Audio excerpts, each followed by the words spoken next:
During the French and Indian War in the summer of 1755, a Virginia wagoner named Daniel Morgan became involved in an argument with a British officer. Morgan knocked the officer to the ground and was sentenced by court-martial to receive 500 lashes.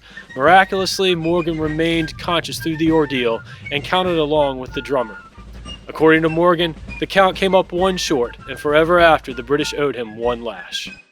Like many of his fellow colonists, Morgan migrated west, first to Carlisle, Pennsylvania, and then south into the Shenandoah Valley, where he settled around Winchester, Virginia. Morgan soon found work hauling freight to the eastern part of Virginia, thus earning him the nickname, the Old Wagoner.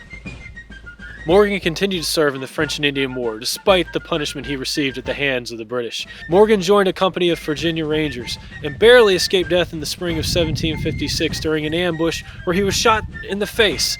While historians disagree over the extent of Morgan's wound, we do know that he lost several teeth and bore the scars for the remainder of his life as depicted in this painting by Charles Willson Peale. The American Revolution offered Morgan a chance at payback to the British. After the battles of Lexington and Concord, Morgan raised a company of riflemen and marched them to reinforce Americans besieging Boston. He participated in Benedict Arnold's expedition to Quebec. Following his parole and exchange, Morgan led a rifle corps at the battles of Saratoga. Morgan's riflemen contributed greatly to the American victory, which ultimately led to an alliance with France.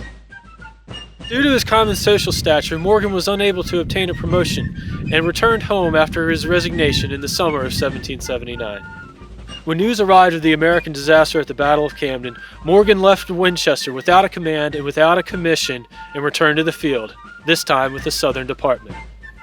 It was there that Morgan would experience his greatest victory on the battlefield. Leading a combined force of cavalry and infantry, Morgan engaged the feared Banastre Tarleton at the Battle of Cowpens on January 17, 1781. There, Morgan employed a tactic known as a defense in depth, utilizing 3 separate lines to steadily wear down the British advance before launching a devastating counterattack. Morgan routed Tarleton off the field and later wrote that he gave Tarleton a devil of a whipping. For his victory, Congress awarded Morgan a gold medal.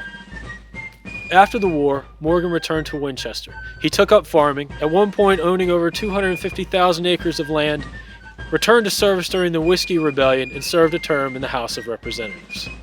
He died on July 6, 1802, and is buried in the Mount Hebron Cemetery in Winchester. Former comrade in arms Light Horse Harry Lee wrote of Morgan, "No man lived who better loved this world, and no man more reluctantly quit it."